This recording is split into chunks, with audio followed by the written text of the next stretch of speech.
சில நேரத்தில் மறைமுகமாக செய்கிற பாவம் இருக்குல்ல, யாருக்கும் தெரியாதுல்ல. இந்த மாதிரி கர்த்தர் ஒரு பழி வாங்குவார், ஒரு பழி ஒன்று வாங்குவார். அது ரொம்ப கஷ்டம். அது நியாயப்பிரமாணம் அல்லது சுயாதீன பிரமாணம் எல்லாத்துலேயும் இருக்கு. அப்போ ஆண்டவர் சொல்லக்கூடியது, இப்போ தாவீதோடைய பிரச்சனை என்ன? பாவம் செஞ்சாச்சு. இப்போ அபிஷேகம் பெற்றவன் பாவம் செய்கிறான். அபிஷேகம் பெற்றவன் அந்த அபிஷேகத்தை வச்சிருக்கும் போது பாவம் செய்கிறான். நான் சவுலை தள்ளிட்டு தான் உன்னை கொண்டாந்தேன், உனக்கு ஒரு விசேஷத்தை அபிஷேகம் கொடுத்தேன். ஆனால் இப்போ செஞ்ச உடனே கர்த்தர் சொல்லக்கூடியதான காரியம் என்ன? அதில் சூப்பராக ஒரு வார்த்தை சொல்றாரு பாருங்க, வாசிங்க 13வது வசனம், 2 சாமுவேல் 12:13 வாசிங்க. அப்பொழுது தாவீது நாத்தானிடத்தில், நான் கர்த்தருக்கு விரோதமாய் பாவம் செய்தேன் என்றான். நாத்தான் தாவீதை நோக்கி, நீ சாகாதபடிக்கு கர்த்தர் உன் பாவம் நீங்க செய்தார். நீ சாகாதபடிக்கு கர்த்தர் உன் பாவம் நீங்க செய்தார். கர்த்தர் உன் பாவம் நீங்க செய்தார். அதான் கொடுமையே. பரவாயில்லையே, கர்த்தர் என்ன பண்ணிட்டாரு? பாவத்தை மன்னிச்சிட்டாரு, நீங்க செஞ்சிட்டாரு அப்படின்னு கேட்டீங்கன்னா, அந்த இடத்துல நீங்க செய்யறதுக்கு ஒரு தண்டனை கொடுத்திருக்காரு, ஒரு விலை கொடுப்பார் தாவீது. அந்த விலையை கவனிங்க. 12ஆம் அதிகாரத்துல 14வது வசனம் வாசிங்க. ஆனாலும் இந்த காரியத்தினாலே கர்த்தருடைய சத்துருக்கள் தூஷிக்க நீ காரணமா இருந்தபடியினால். அந்த சத்துருக்கள் தூஷிக்க காரணம்னா என்ன? அதான் முக்கியம். இப்ப தாவீது யாருக்கும் தெரியாம பத்சேபாள்கிட்ட ஒரு தப்பு நடந்துருச்சு, யாருக்கும் தெரியல. இப்ப வெளியரங்கம் ஆயிடுச்சுன்னா தண்டனை முடிஞ்சிருச்சு. ஆனா இப்ப தாவீது செஞ்சது யாருக்கும் தெரியல. இப்ப கர்த்தர் சொல்றாரு, சத்துருக்கள் தூஷிக்க அப்படின்னா என்ன அர்த்தம்? இவர் செஞ்சது யாருக்குமே தெரியாது. நாத்தான் தீர்க்கதரிசிக்க கர்த்தர் தான் சொன்னாரு. அப்படி இருக்கும்போது சத்துருக்கள் தூஷிக்கணும் என்ன அர்த்தம்னா, கர்த்தருக்கு சத்ரு ஒரே ஒரு ஆள் தான் இருக்கான். யாரு கர்த்தருக்கு சத்ரு? பிசாஸ். அவன் என்ன பண்ணுவான் தெரியுமா? சகோதரர்களை இரவும் பகலும் குற்றப்படுத்துகிறவன், அவன் தூஷிக்கிறவன். அவன் நேரா போவான் ஆண்டவர்கிட்ட, ஆண்டவரே நீங்க அபிஷேகம் பண்ணி ஒருத்தனை வச்சிருக்கீங்கல்ல, இந்த அவனை பாருங்க, அவன் என்ன வேலை பண்ணியிருக்கான் பாருங்க. இந்த கேள்விக்கு கர்த்தர் என்ன பதில் சொல்லுவாரு? நான் கேட்கறது உங்களுக்கு புரியுதா? சில நேரங்களில் பிள்ளைகள் தப்பு பண்ண உடனே பெற்றோர் சர்ச்சுக்கு வர மாட்டாங்க, பார்த்துருக்கீங்களா? பெற்றோர் என்ன பண்ண மாட்டாங்க? தப்பு பண்ணது பிள்ளைகள் தானே, ஏன் பெற்றோர் சர்ச்சுக்கு வர மாட்டேங்கிறாங்க? போனால் என்ன பண்ணுவாங்க? எல்லாரும் என்னை பார்த்து கேட்பாங்க, என்ன உன் பையன் இப்படி பண்ணிட்டானாமே, என்ன உன் பொண்ணு இப்படி பண்ணிருச்சாமே அப்படின்னு கேட்குற அந்த கேள்விக்கு பதில் சொல்ல முடியாம வெக்கப்பட்டுக்கிட்டு கூனி குறுகி அவங்க எங்க வர மாட்டாங்க? சர்ச்சுக்கே வர மாட்டாங்க. எப்படி ஃபேஸ் பண்றது இந்த ஜனங்களை? நமக்கு ஒரு சபைக்குள்ள இருக்கிற ஒரு 50 பேருக்கு ஒரு உண்மை தெரிந்தால் ஃபேஸ் பண்ண முடியலையே, பிசாசு வந்து கேட்கிறான் ஆண்டவரை பார்த்து. என்ன பண்ணுவான்? என்ன உங்க ஆளு, நீங்க அபிஷேகம் பண்ணாலு, என் ஜனத்தின் மேல் ராஜாவா இருக்குன்னு சொல்லி நீங்க சொன்னீங்க, சவுலை தள்ளிட்டு கொண்டாந்தீங்க, என் இருதயத்துக்கு ஏற்றவனாய் கண்டேன்னு சொன்னீங்க, என் மன விருப்பத்தின்படி எல்லாம் செய்வான்னு சொன்னீங்க, என்ன இப்படி ஆகி போச்சு, என்ன பண்ணலாம் இவனை அப்படின்னு. பல நேரங்களில் நாம எப்படி கூனி குறுகிறோமோ அதை விட துக்கம் ஆண்டவருக்கு வரும். பிசாசு தூஷிக்கிறவன், இரவும் பகலும் சகோதரை குற்றப்படுத்துகிறவன். நாம் பாவம் செய்யும் போது அவங்க பார்க்கிறாங்களா பார்க்கலையாங்கிறத விட என் கூட நின்று ஒருத்தன் பார்த்துக்கிட்டு இருக்கான். அது தனி அறைக்குள்ள செய்யறியா இல்ல உன் சிந்தனைக்குள்ள உட்கார்ந்துக்கிட்டு உன் போன்ல செய்யறியா, அது ஆண்டவருக்கு தெரியும். சில நேரங்களில் நமக்கு ஏன் அந்த பயம் வருது தெரியுமா? ஏன் அந்த பயம் வருது? யாருக்கும் தெரியாம தானே பாவம் செய்யறோம், செஞ்சுட்டு போயிட்டோம். ஏன் அப்புறம் உனக்குள்ள ஒரு உணர்வு வருது? ஆவியானவர் உன்னை உணர்த்துகிறார். பாவத்தை குறித்தும் நீதியை குறித்தும் நியாய தீர்ப்பை குறித்தும் கண்டித்து உணர்த்துகிறார். என்ன உணர்த்துறாரு?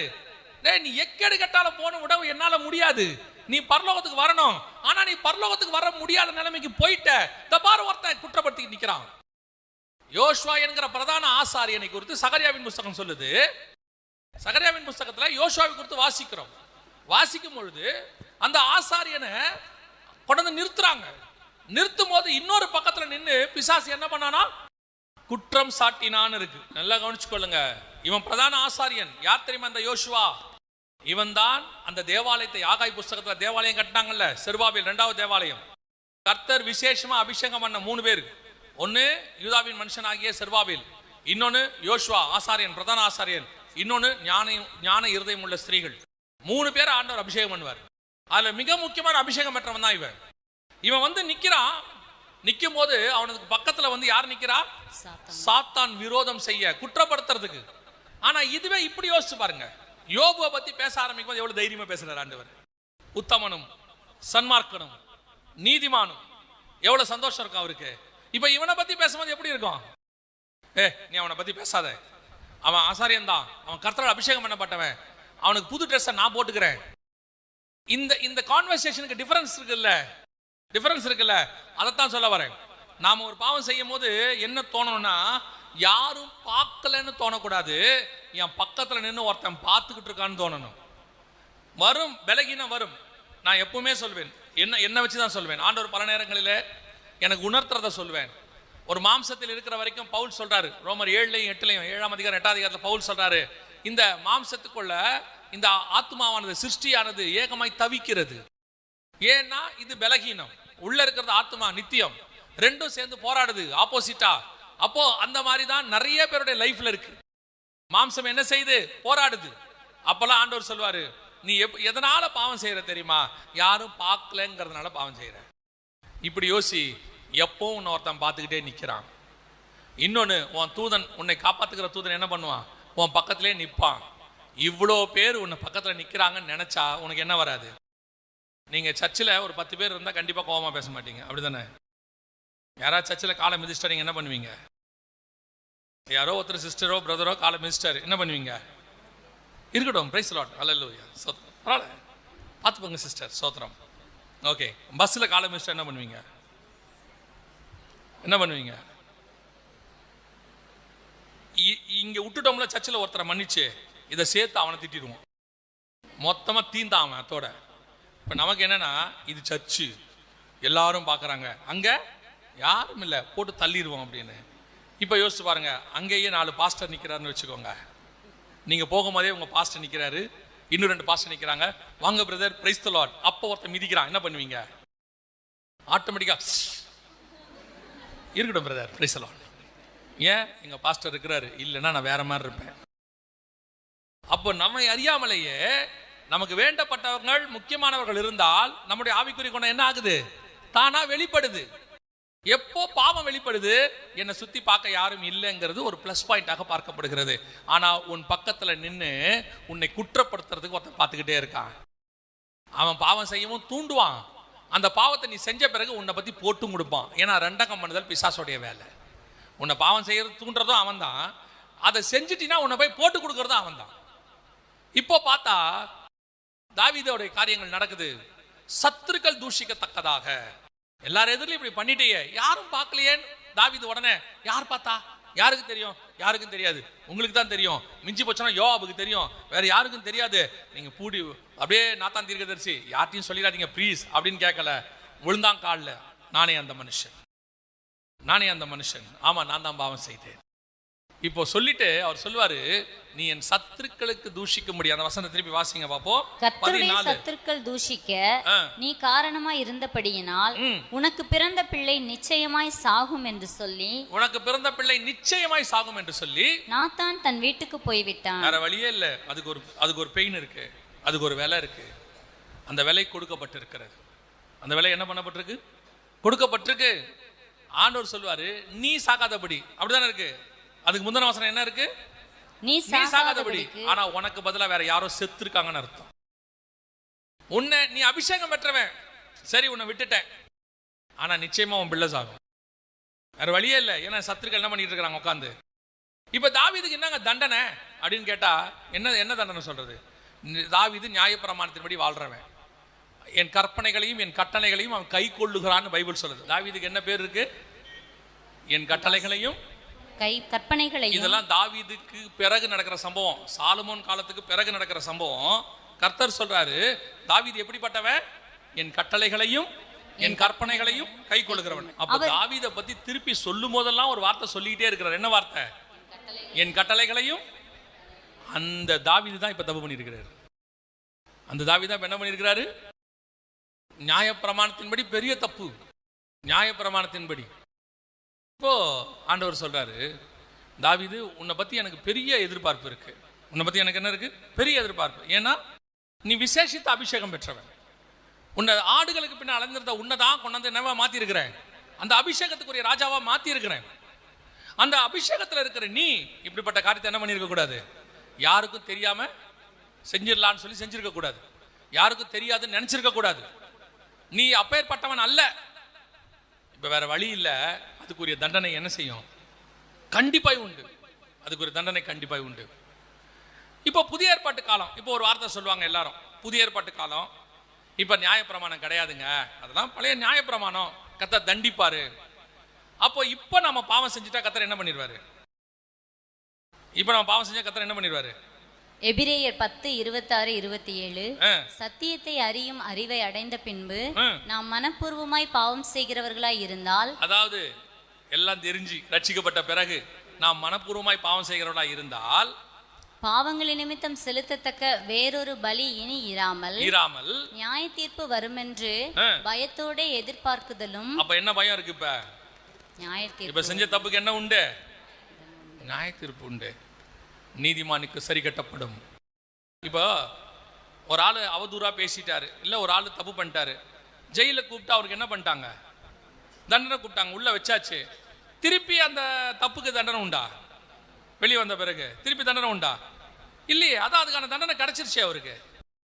அதே மாதிரி தான் பல நேரங்களிலே நாம் செய்கிறதுக்கு பாவம் வெளியரங்கம் ஆயிடுச்சுன்னா என்ன கிடைச்சிரும், ஏதோ ஒரு தண்டனை கொடுத்து தூஷிச்சு எல்லாம் பண்ணி கேவலப்படுத்தி, இல்ல உங்களை ஊழியத்தை விட்டு அனுப்பிச்சிருவாங்க, இல்ல உங்க ஆவிக்குரிய வாழ்க்கை விட்டு அடிச்சு. ஆனா நீங்க மனம் திரும்பிட்டா கர்த்தர் உங்களோட இருப்பார், அது வேற விஷயம். கர்த்தர் 7 தடவை மன்னிக்கிறவர். ஆனால் உங்கள் அபிஷேகம், உங்க மேல வச்ச அழைப்பு, இப்ப தாவீதுக்கு என்ன ஆயிடுச்சு, அதுக்கு பதிலா வேற ஒன்று கொடுத்தாச்சு, வேற ஒரு காம்பன்சேட் பண்ணியாச்சு. அப்போ புதிய ஏற்பாட்டில் என்ன ஆகும் அப்படின்னும் போது ஒரு வசனத்தை கர்த்தர் எனக்கு ஞாபகப்படுத்தினார். அதை நான் வாசிச்சுட்டு நான் ஜெபம் பண்ணி முடிக்க விரும்புகிறேன். நல்லா கவனிங்க. கர்த்தர் ஒரு வசனத்தை ஞாபகம் பண்ணாரு. அந்த வசனத்தை நான் ரொம்ப சாதாரணமாக தான் படிச்சிருக்கேன். ஆனால் அதுக்கு பின்னாடி இருக்கக்கூடியதான ஒரு மிக முக்கியமான சத்தியத்தை கர்த்தர் சொன்னார். வாசிங்க. வெளிப்படுத்தின விசேஷம் 5ஆம் அதிகாரம் 6வது வசனம் வாசிங்க. அப்பொழுது இதோ அடிக்கப்பட்ட வண்ணமாய் இருக்கிற ஒரு ஆட்டுக்குட்டி சிங்காசனத்திற்கும். அடிக்கப்பட்ட வண்ணமாய் இருக்கிற ஒரு ஆட்டுக்குட்டி அப்படின்னா என்ன அர்த்தம்? பரலோகத்துக்கு போனா நம்ம என்னவாயிடுவோம்? மறுரூபமாக்கப்படுவோம். புரியுதா? நம்ம என்ன ஆகும்? மறுரூபமாகும். அப்ப இந்த ரூபம் இருக்காது, எல்லாமே போயிடும், வேற ரூபம் ஆயிடும். அப்படிதானே இருக்கு. 1 யோவான் 3ஆம் அதிகாரம் 2வது வசனம். பிரியமானவர்களே, இப்பொழுது தேவனுடைய பிள்ளைகளாய் இருக்கிறோம், இனி எவ்விதமா இருப்போம் என்று இன்னும் வெளிப்படவில்லை. ஆகிலும் அவர் வெளிப்படும் போது அவர் இருக்கிற வண்ணமாகவே நாம் அவரை தரிசிப்பதினால் அப்ப நம்ம என்ன ஆயிடுவோம்? இப்ப அவரை மாதிரி மாறிட போறோம். அப்படிதானே இருக்கு. ஆனா இயேசு மாறல பாருங்களேன். இயேசு மறுரூமாய் வேற மாதிரி தானே இருக்கணும். நியாயமா பூமியில இருந்த மாதிரி இருக்க கூடாது இல்ல. ஆனா அந்த வசனம் என்ன சொல்லுது? அடிக்கப்பட்ட வண்ணமா இருக்கிற. அப்ப இன்னும் அவருக்கு என்ன இருக்குது? அடிக்கப்பட்ட வண்ணமா இருக்கிற அந்த தழும்புகள் எல்லாம் இன்னும் எப்படி இருக்கு? 2000 வருஷம் ஆனாலும் மாறல, எதானாலும் மாறல.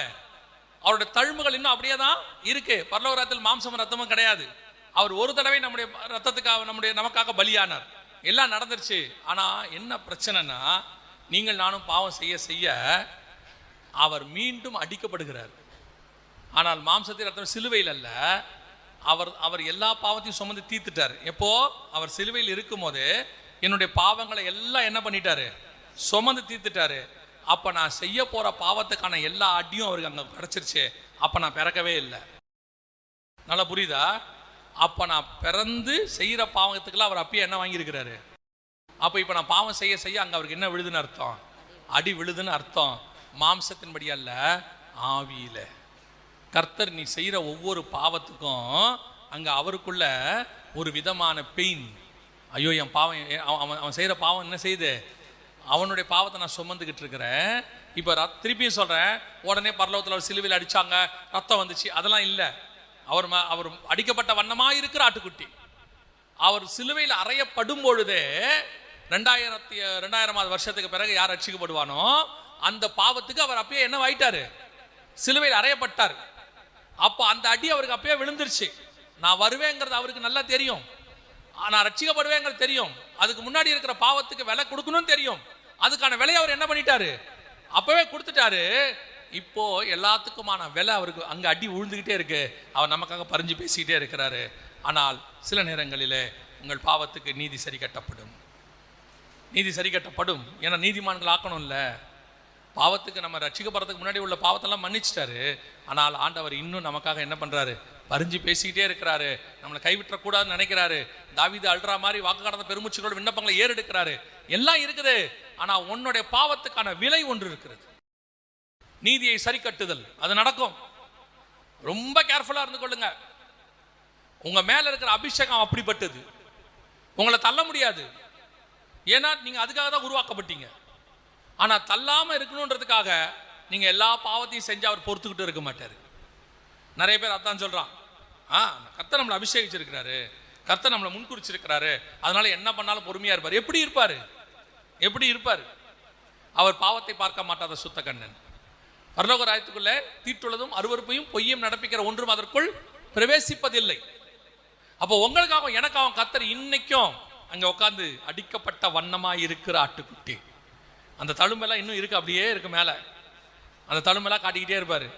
ஏதாவது ஒன்று பண்ணும்போது பிசாசு போய் குற்றப்படுத்துவான். இங்க பாருங்க, உங்க ஆள் பாருங்க, நீங்க அபிஷேகம் பண்ணீங்கல்ல, ஊழியர் இருக்குன்னு சொன்னீங்கல்ல, இவனை முன்குறிச்சிங்கல்ல, தாயின் வயிற்றிலிருந்து தெரிந்து கொண்டேன்னு சொன்னீங்கல்ல, அவன் பண்ற வேலையை பாருங்க அப்படின்னு உடனே ஆட்டோமேட்டிக்கா பிதாவாகிய தேவனுடைய கணக்கின்படி நாம் என்ன பண்ண வேண்டும்? பாவத்திற்கு மறிக்கணும், கொல்லப்படணும். ஆனா அங்க அடிக்கப்பட்ட வண்ணமா இருக்கிற ஆட்டுக்குட்டி ஒன்று பக்கத்துல மன்றாடிக்கிட்டே இருக்கோம். அப்பா, இவனுக்காக நான் ரத்தம் சிந்தி இருக்கிறேன், இதுக்கும் சேர்த்தா பண்ணியிருக்கேன், இந்த மரம் இந்த வருஷமும் இருக்கட்டும். தோட்டக்காரர் சொல்லுவார், வெட்டி போடு, இது நிலத்தை பாழாக்குகிறது. ஆனா தோட்டக்காரர் சொல்லுவார், இந்த வருஷம் இருக்கட்டும், இன்னும் ஒரு வருஷம் நீ என்ன பண்ண போற? நான் கொத்தி எறி போறேன், நான் கொத்திக்கிறேன், நான் குத்து நான் குத்திக்கிறேன், என்ன வேணாலும் பண்ணிக்கிறேன். உன்னை திருத்தத்துக்கு அவருக்கு நிறைய வழி வச்சிருக்கிறாரு. நம்மளை திருத்தத்துக்கு என்ன பண்ணிருக்கிறாரு? நிறைய வழி இருக்கு. நீங்க நினைச்சுக்கிட்டு இருக்கீங்க தானே? நிறைய பேர் சொல்லுவாங்க, எனக்கு ஏன் இவ்வளோ பாடு, எனக்கு மட்டும் ஏன் பாடு? உட்காந்து தனியா போய் ஆண்டவர்கிட்ட கேளுங்க, ஏன்னு தெரியும். எங்கேயோ ஏதோ ஒண்ணுல என்ன இருக்கு? மிஸ்டேக் இருக்கு. வசனம் சொல்லுது, சோதிக்கப்படுகிற எவனும் தேவனால் சோதிக்கப்படுகிறேன் என்று சொல்லாதிருப்பானாக. அவன் தன் சுய இச்சையின்படி இழுக்கப்பட்டு சிக்குண்டு சோதிக்கப்படுகிறார். நீங்க ஏதோ ஒரு சோதனை வருதுன்னா எங்கேயோ ஒரு இடத்துல மிஸ்டேக் இருக்கு. அது தேவ சித்தத்தை செய்யாம போறதா இருக்கும், பாவமா இருக்கும், ஏதோ ஒண்ணு இருக்கும். இல்லாம கர்த்தர் சோதிக்க மாட்டார். அப்ப ஆண்டவருக்கு உங்களை சோதிக்கணும்னு அர்த்தம் அல்ல. கர்த்தருக்கு ஒரு ஆளை எதுக்காக சத்துரு கையில ஒப்படைக்கிறாருன்னா அவனை திருத்துறதுக்கு. சும்மா இல்ல. நீங்க பைபிள் முழுக்க பாருங்க, இஸ்ரவேல் ஜனங்க தப்பு பண்ணா சத்துருக்கள் கையில ஒப்படைப்பார். எருசலேம் தப்பு பண்ணா ஒப்படைப்பார். சும்மா உங்களை ஒப்பு கொடுத்து அடி வாங்கி உங்களை நீங்க சோதிக்கப்படுறத பார்த்து உட்காந்து ரசிக்கிற தேவன் அவர் கிடையவே கிடையாது. ஆண்டவர் ஒரு விஷயத்தை செய்யறாருன்னா அது நம்மளை திருத்தறதுக்காக மட்டும்தான் இருக்கும், வேற எதுக்காகவுமே இருக்காது. இப்ப பாருங்க, தாவீது கற்பனைகளையும் கட்டளைகளையும் கரெக்டா கை கொண்டா. வசனம் சொல்லுது, தாவீதை சுற்றிலும் எல்லாம் எப்படி இருந்தது? இளைப்பாற பண்ணினார். எல்லாம் அமைதியா இருக்கு, சூப்பரா இருக்கு. ஆனா இப்ப சாலமோன் தேவனை விட்டு போயிட்டாரு.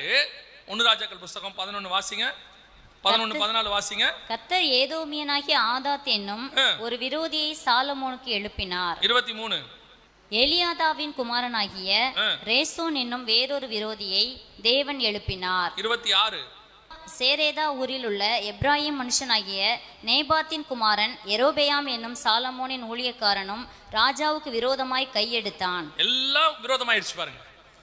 கர்த்தர் உன் கூட இருந்தாருன்னா எல்லாம் இளைப்பாறுதல். கர்த்தர் சொல்லபடி செஞ்சீங்கன்னா எல்லாம் இளைப்பாறுதல். ஏன்னா உங்க அபிஷேகம் அப்படிப்பட்டது. ஆனா அபிஷேகத்தை வச்சுக்கிட்டு சாலமோன் ஸ்திரீகளினாலே, திருமணம் பண்ணவர்களாலேயே நாசமா போய் வசனம் சொல்லுது. கர்த்தர் பார்த்துட்டு சாலமோன்ட்ட சொல்லிட்டாரு, நீ உங்க அப்பா மாதிரி இல்ல, நீ கை கொள்ளல, உன் ராஜ்யபாரம் போச்சு, உன் அபிஷேகம் போச்சுன்னு சொல்லிட்டாரு. உன் அபிஷேகம் என்னவாயிருச்சு? போயிடுச்சு. அபிஷேகம் போன உடனே வசனம் சொல்லுது, எல்லா பக்கமும் விரோதிகள் எழும்பிட்டாங்க, எதிரிகள் எழும்பிட்டாங்க. ஒரு காரியத்தை சொல்லிட்டு நான் முடிக்கிறேன், கவனிங்க. கர்த்தர் உங்க கூட இருப்பாரானால், கர்த்தருடைய அபிஷேகம் உங்கள் மேல் இருக்குமானால், உங்களை சுற்றிலும் கர்த்தர் இளைப்பாற கட்டளையிடுவார், கர்த்தர் அமைதலை கொடுப்பார்.